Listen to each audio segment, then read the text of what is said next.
Then he calls the CFO, and the CFO comes over, and my manager was like, "Hey, Terrell was reviewing this, and he's not comfortable with this." And I was like, in my head, I'm thinking like, I didn't know you were gonna say it like that. Because I'm like, this is like the top finance person in the company. Like, I could be fired today.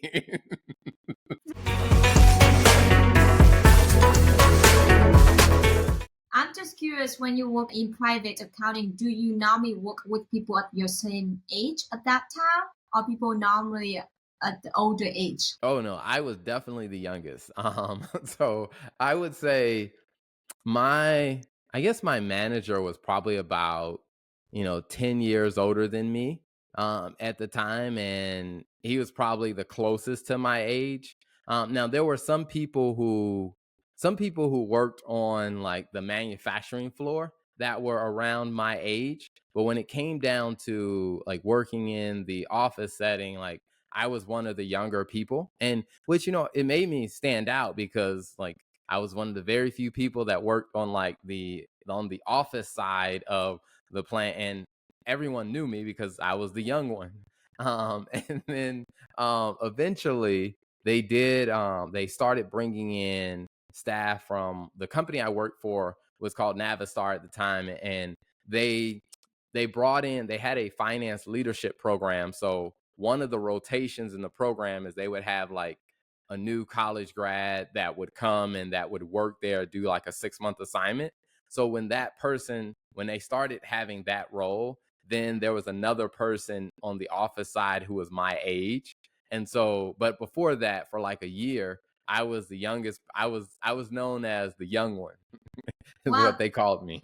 yeah, I ask because it's very common when people work in public accounting and then they move up to the senior as an auditor and then they move out as a controller in private accounting. They end up being managing people who are a lot at the older age than them. And sometimes people find it like challenging because it looks like, hey, you're so young, but you are managing me and I'm a lot older than you. I have more experience.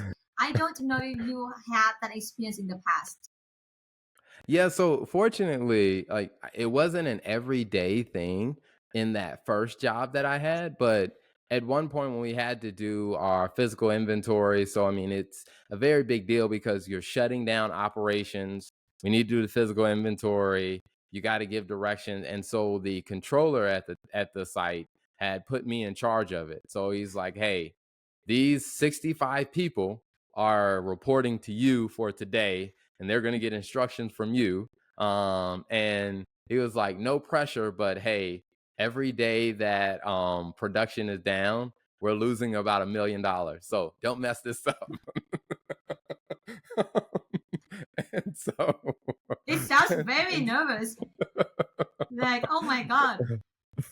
it was definitely doing the physical leading the physical inventory projects gave me my first chance of managing everybody, and even at that point, like the plant manager would tell me, I mean, like everyone knew the plant manager was the boss, but on that day he would come to me and he would say, "Hey Terrell, today you're the boss, you tell me what you need, you call the shots."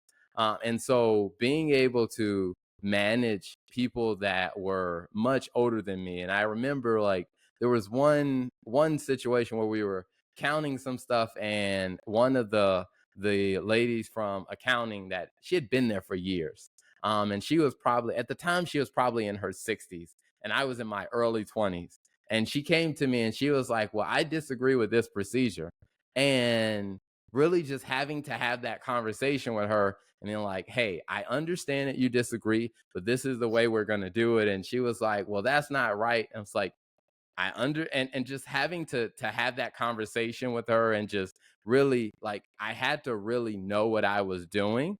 And I think it really prepared me because like, hey, not everybody's going to agree with the decision that you're making, or the leadership route you're taking. Now 2 days later she came back to me and she apologized and she said, "You know what, I now understand what you were trying to say. I think you made the right decision."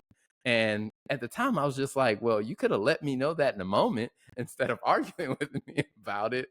But I think it really taught me to, that as long as I kind of interacted with people, even people who are older than me, as long as I treated them with professional respect, and I actually took serious what they were saying, and I actually, took serious what I was doing, and I was able to articulate why I was making a certain decision, even if they didn't agree, we could still move forward with the best outcome. And so I would say I took that lesson as I progressed through my career, because after that job, like, I had moved into various leadership roles. And I remember, for that company at the time, it was about a $14 billion company. And one of the roles that I was in was in investor relations. And it was at a very interesting time in the company where we had new CFO coming in, we had new CEO, and I remember we were getting ready for the Wall Street analysts were coming for a visit. And so we're preparing for our quarterly to do our earnings call. And part of my job was to prepare the senior executives for some of the questions that they were going to get. And so I think about it like I was a ghostwriter, to where, like, some of the answers that they gave to Wall Street analysts, I was the one who wrote the answer of, like, hey, here's how we should answer this question, or here's how we should address this concern that, hey, JP Morgan is having about, our stock price, or like how we're handling warranty accounting or something. And so during that time, for me, it was like the pressure was even higher, because it's like you're interacting with someone who's older than you, and someone who happens to be the COO of a $14 billion company, or you're giving advice to the CFO. And I remember there was one thing that the CFO wanted to say on the earnings call. And when I reviewed it, I went to my manager and I said, I don't think we should say this, and I think this is wrong. And so he was like, all right, sit right there. And I'm like, okay. Then he calls the CFO, and the CFO comes over, and my manager was like, hey, Terrell was reviewing this, and he's not comfortable with this. And I was like, in my head, I'm thinking, like, I didn't know you were going to say it like that. Because I'm like, this is like the top finance person in the company. Like, I could be fired today. That's that's very nervous. Oh my god! Wow. And and then the CFO at the time, like, the CFO stopped, he looked at me, and he paused for a second. He was like, I understand the concern, but I want to leave it like that. And then, a day later, our external auditors at the time, like, because external auditors would review some of the commentary that we would send to Wall Street analysts. The external auditors came back and said the exact same thing that I said. And so we ended up having to change it. And I think from that point, it's just like being able to articulate what I was saying, and being able to articulate my point, and understand, like, I understand how the accounting for this works. And I think the way he wanted to say it, I was like, it wasn't technically wrong, but I was like, it would be misleading to the investors who don't know the full story. And so being able to articulate that, for me, it earned a lot of respect with all the senior executives, because they were just like, okay, all right, he knows this stuff. Plus the auditors, they found the exact same thing. And it allowed them to trust me a lot more. And so I think with working with people who are much older than me, it was like, as long as I'm able to, have a professional approach, and I'm able to articulate my point and articulate it well, that even if we disagree, this could be an opportunity for me to gain their respect, because I was able to articulate my point well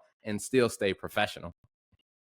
That's amazing. You must be feel like I'm so proud of myself at that moment.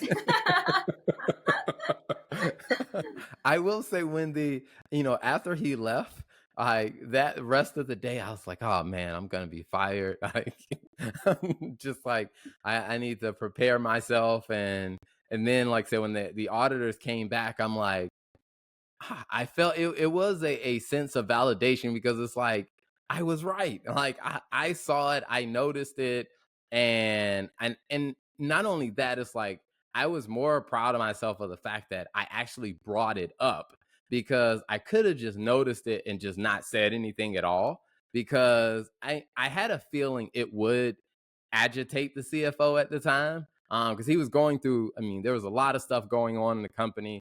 I had a feeling he would probably be bothered by it, but my job was like, hey, you guys put me in this role in investor relations to help make sure that our messaging is clear and in line with the being able to provide our investors with clear understanding about what's going on in the business. And I had to speak up. And so I think I was more proud of the fact that I'm just like, hey, despite the risk that this may be, is I have to speak up about this and bring this to their attention. And then, like I said, when he got on the earnings call and he changed what he said to my recommendation, I was like, I really felt like, all right, I've accomplished something. Yeah, I had some moments like that. And initially I feel like I did something wrong. Just like you mentioned about initially, just like, oh my God, what do people think about me? I did this wrong. And then when come back that you were right, I have to admit that I feel pretty amazing.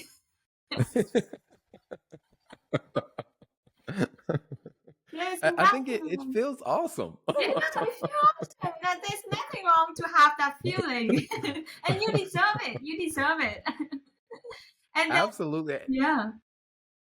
Sorry, go ahead. Because I think about when when you take a risk like that, or you step out and you use your own knowledge and your skill to say something that this is probably not the most popular, or other people may not have seen this, or they may not have recognized this, or hey, other people may not agree, but based on the evidence and what I've analyzed, like, hey, here's the conclusion that I've come to.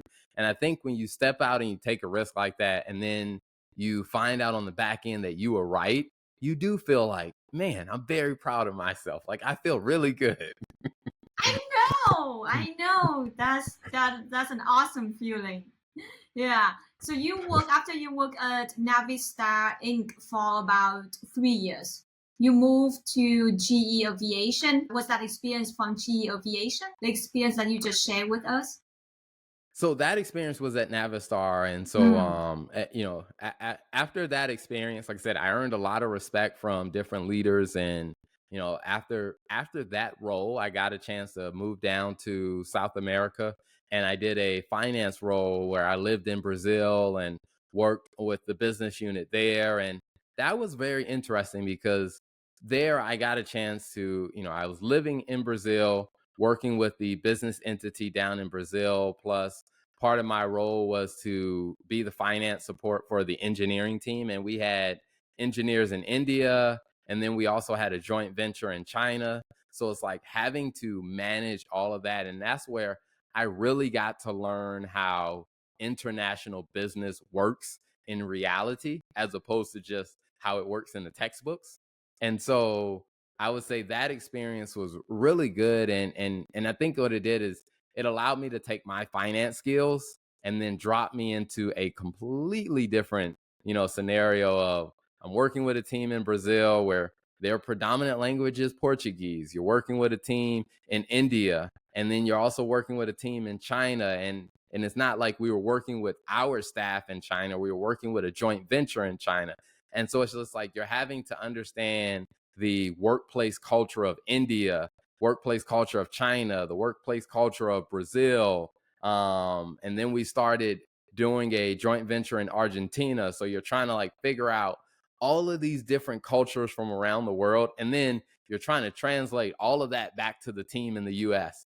And I would say it was an exhilarating and very challenging experience, but I think it allowed me to grow as a professional a lot. So 1 year, what did you like the most in Brazil? I would say I love the people, because when I first got there, um, many of the people that I had to interact with, many of them didn't speak English. And so trying to figure out, like, I mean, if you're trying to do, let's say, you're trying to do a financial analysis and you're trying to get to the bottom of something and you're trying to ask questions and the person doesn't speak English, and it's just like, and they didn't feel comfortable speaking English about the subject matter. Like they had some English, and I wasn't that fluent in Portuguese. So it's like you're trying to find, a way to really get your job done in a way that doesn't seem the most ideal. And then also I learned that in Brazil, that culture of they want to like you as a person before they really cooperate with you. And I didn't know that at first, because in America it's just like, hey, everybody's here to do their job. Whether you like me or not, you're here to do your job. Whereas in other cultures, that's not the case. And so I learned more of the human side of working in business, to where it wasn't just about the numbers. It was, how do you develop relationships and connections with people, and how do you build influence so that you can get the job done. And the people in Brazil really helped me understand the human side of working in a business a lot more than I had when I was working in the US. Interesting. It probably took a lot of your patience to work with people in Brazil when language is the big barrier there. Yeah, I mean, it took a lot of patience, and it was very frustrating in the beginning. But surprisingly, there was a very easy solution. Really? and, and because what it was around Valentine's Day in the US. And so what I had done was, I went to the store. I bought a bunch of chocolate. So on Valentine's Day, I went out and I handed chocolate to everyone. And they kept asking me, "Oh, what is it for?" Cuz there they have a tradition, like, on if it's your birthday, you buy like candy and you share it with everybody else on your birthday. And so everyone kept asking me, "Oh, is today your birthday?" That's why they thought I was giving them the chocolate. And I gave it to everyone in the accounting department. I went to the sales team, I went to HR and gave them chocolate. And they asked me, they were like, "Well, is it today your birthday?" I was like, "No, it's Valentine's Day." And they asked, "Well, what is that?" And so I explained, I was like, "Well, on Valentine's Day, you would give out candy to people that you care about or people that you thought were special." After that, I got all the cooperation that I needed, to where even when I had to talk to someone who didn't speak English, like I would come to their desk and they would tell me, they would say, "All right, hold on." And then they would go get someone who spoke English, and then they would bring that person back to the desk to translate, to where I'm like, "Oh my gosh, this handing out chocolate solved my problem." Wow, that's a really great solution there. It's really solved your problem. Now you don't have to worry about the language barrier anymore.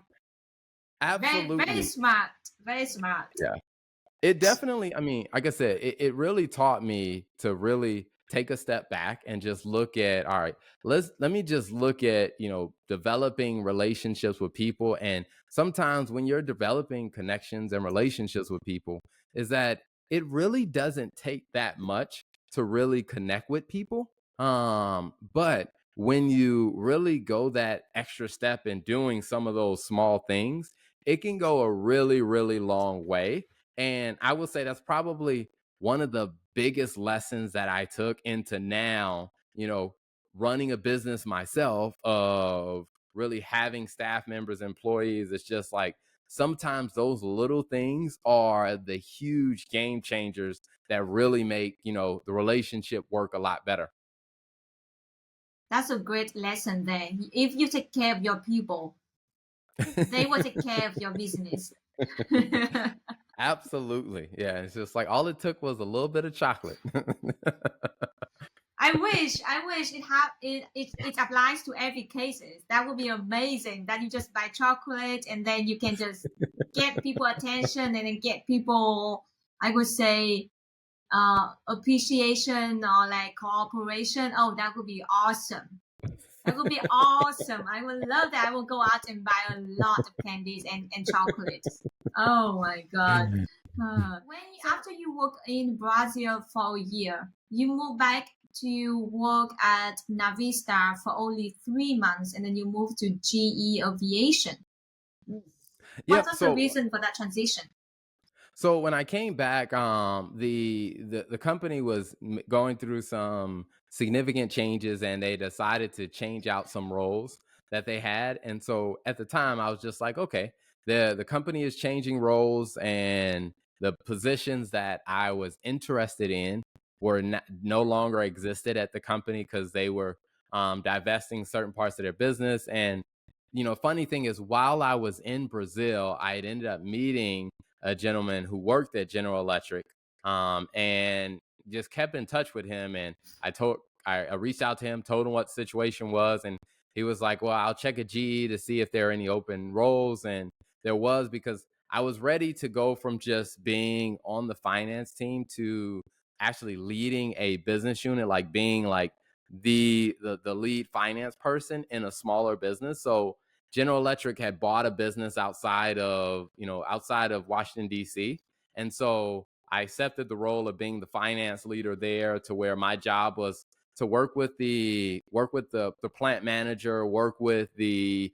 sales leader, of really helping grow that business. So our goal was to increase the annual revenue by about 25 million a year. And at the time, the business was about maybe 30 doing about 30 million a year. And so our goal was to add about 25 million in revenue to the business. So we were pretty much going to about double it. And so I'm like, hey, I think this would be a great time for me to really utilize my skills and then just go to the next level of experience. And so I took the job, and it was the right opportunity for me to keep stretching myself in my career to get that next level of experience and exposure. I just try to think that if I were you, I just come back from Brazil and then work at the old company for 3 months as a supervisor job, and then going to take that business and increase literally almost 100%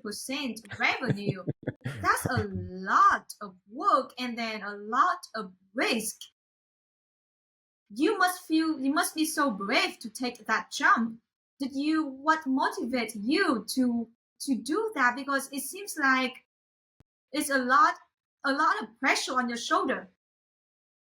Yeah, so one of the great things when I was working in Brazil is I got a chance to meet with the CFO, because the CFO of the Brazilian division was from the U.S. as well. And so I spent a good bit of time with him, and one of the things that he encouraged me, he said, Terrell, you're really good at what you do. It's time for you to really stretch yourself and do something bigger.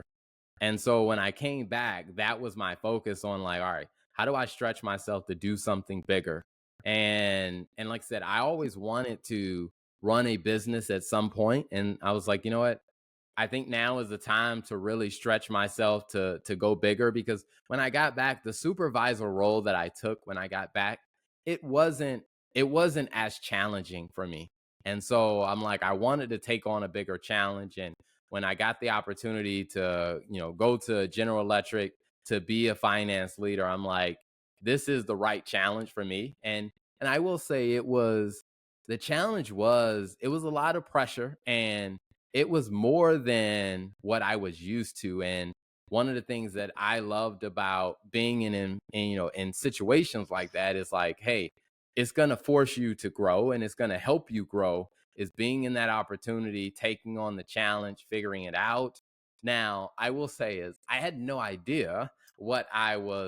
had no idea that there was going to be way more growth than I anticipated, because when we were in the process of growing the business, we're doing a great job. And, the headquarters for General Electric was in Cincinnati. They were loving the work that I was doing. We were making great progress. And I remember we were in the process of negotiating like one of our largest contracts. And we were working with the plant manager. The production process was in place. We were ready to go, and then I was going to make a trip over to Europe to go visit one of our number one supplier. And I remember getting a call like one Monday morning, and I was getting dressed, about to head out for work, and like, hello. And immediately I knew who it was, because the my counterpart at the company in the UK had a very British accent. So it's like I knew exactly who it was. And I was like, hey, how are you? I'm like, pretty early for her to be calling me. And so she was like, hey, I think you might have to cancel your trip. And I was like, well, why? And she said, well, last night we had a fire in the plant, and my first thought was like, is everybody okay? And she was like, yes, no one was in the building. It happened between second and first shift. I was like, okay, good. And I was like, well, how bad was it? And she was like, it was really bad. And later when she sent me pictures, like the entire factory was destroyed. So it was one of those things where now it's just like, wait, we're in the middle of negotiating our biggest contract, and our number one supplier just told us that their factory has been destroyed. They won't be back up and running for another 18 months. And so now we have to go back to our customer and figure out, how do we convince the customer to sign a 5-year contract? And at the same time, we're going to tell them, hey, we're not going to be able to sell you new products for the next 18 months, but we still think you should sign this contract. And so it was a lot of growth of learning, like how to negotiate, learning how to really be creative about really making business deals. And we figured out some strategies of being able to still secure the contract. Plus, we came up with a strategy of like, client customers that we had sold extra products to in the past, we went back and bought some of that back to them to satisfy this new customer. And then we created long-term agreements and said, hey, we will replenish your stock, as soon as the supply chain is up and running. And so it's like, having to figure out a disaster recovery plan was not in the cards for me. But I mean, I stepped into the position, and it was a great opportunity to learn. And I will say it made me a much better business professional because of it. That's impressive. I'm just curious for that conversation that you had with the customer, right? Right after you knew that the supplier got in the fire, did you even disclose that information? How did that conversation go? Yeah, we disclosed it to him because I mean it was a U.S. military contract, so we definitely had to disclose it because I mean and that's where we really went into figuring out like what was the strategy that we would do, and like I said, working with the sales team, working with the production team, and we came up with a strategy of like, a lot of times because we were making parts that went on to like the aircrafts for the Air Force. And so what we said is that, hey, we really transformed the business model. In some respects, what we were able to do is we were able to have field mechanics at many of the major military bases, to where, hey, they can repair some of it on site, so you wouldn't have to take it off the plane and send it back in. To where we realized that, hey, we had to come up with a strategy on how do we redefine what we do to best support our customers and to keep our customers happy. Because I mean, from a multiple aspect, it's like, it's the military, so we wanted to make sure that they were ready for whatever missions that they had. So we had that drive for us. Plus, it was also critical to our business. I mean, it was our largest contract, so we had to figure that out. And I think what it did for me is it pulled me out of just knowing the numbers of revenue recognition and expenses and how to account for leases, to how do you actually think like a business owner, and how do you really start to get out of what's comfortable for accountants, to really then manage people and figure out what decisions need to be made for the business. Plus, on top of that, you still have to do month end close and all the accounting stuff, but you got to do the other stuff too. So more responsibilities on your shoulder, and but also more lessons for you to learn as running a business as well. That sounds like a win-win, even you probably feel very stressed. It was a very stressful time. Yeah. It sounds like But it sounds like that. but it was very rewarding though. It was very rewarding, and like I said, I appreciate it because for me, it's like I was on this path of recognizing that the accounting profession was destined to change at some point, to where we would have to do more than just accounting, to where there would come a point in time where things would we would go through this massive transformation, and people were going to rely on us to actually help guide the business more than we had done in the past. And so for me, it's like I had a feeling that's where the profession was going. And so I'm like, you might as well just dive in and start doing it now. It's just that when the industry started changing and now, there's so much emphasis on accounting professionals being advisors to their clients or them being advisors to, the non-finance staff. It's like I was already prepared for it. Yep, you have a lot of interesting experience, I can say, with like understanding the accounting and at the same time understanding the business as well. Absolutely. Yeah. I mean, it was definitely a great time. And I think it's something that a lot of accountants should really look into. It's just how do you allow yourself to go beyond just the numbers? And how do you really start to evolve into being a more well rounded accounting professional to where you can really speak to more than just the technical accounting? Because, with a lot of the technology advancements, technology is able to do some of that technical stuff that companies used to only rely on us. But now that technology is able to do some of that, then the question becomes like, hey, how do we still add value to the business if technology is able to do that? Or some companies that have looked to offshore some of their routine accounting functions. Well, for the people who are still here, it's like we still have to add value if we want our roles to still exist and have a place within the organization. And so I think is great for more accountants to really start to understand like what are the real business implications of the work that I'm doing and how will this information get used to actually help the business and to help make decisions in the business. I love it. I feel like students they just understand accounting from school, from college, is not enough. They need to also learn about business, also soft skills, also communications strategies. And you mentioned if something come up, just like that disaster fire just came up, you really don't know what could be what could be done if you didn't go through that situation. So I think that those are great tips for young professionals in this career.